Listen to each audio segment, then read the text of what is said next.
Train और हवाई जहाज़ की टॉयलेट में क़िबले का ख़्याल रहता है? जी हाँ, आज का सवाल बहुत अहम है। तो प्लीज़ आज के सवाल के जवाब को ज़रूर सुनें। बिस्मिल्लाहिर्रहमानिर्रहीम। अस्सलामु अलैका या साहिबज़्ज़मान।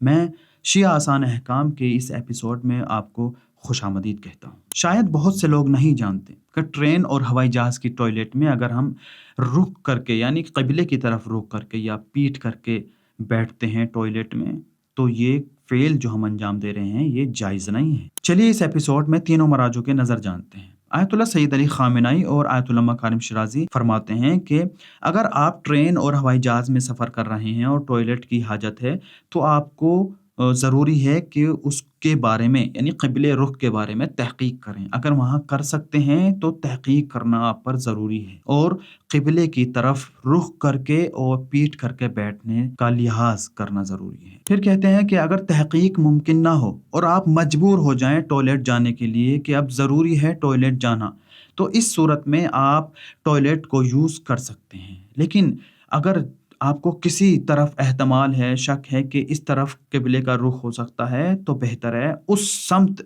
रुख करके या पीठ करके ना बैठें, दूसरी समत पीठ करके या रुख करके बैठें। वहीं आयतुल्लाह सैयद अली सिस्तानी साहब भी रहबर मुअज़्ज़म की तरह जवाब देते हैं। वही तमाम जवाब जो रहबर मुअज़्ज़म और मकारिम शिराज़ी के आपको यहाँ दिए गए हैं, वही जवाब उनके भी हैं, लेकिन इनके मसले में एहतियात वाजिब के तौर पर लगा हुआ है कि एहतियात वाजिब के तौर पर इन कामों को अंजाम दिया जाए। एहतियात वाजिब का क्या मतलब है? एहतियात वाजिब का ये मतलब है कि जैसे सिस्तानी साहब ने एहतियात वाजिब लगाया है अपने जवाब में, तो आप उनसे जो दूसरे मर्जा हैं कि जिन्होंने मसलन ये नहीं कहा है कि आप तहक़ीक़ के बग़ैर भी ट्रेन के या हवाई जहाज़ के बाथरूम, टॉयलेट को यूज़ कर सकते हैं, तो आप उनकी तरफ रुजू कर सकते हैं। हर वीडियो की तरह तीनों मराजे के रेफ़रेंस को मैं डिस्क्रिप्शन में दे दूँगा, वहाँ से चेकआउट कर सकते हैं।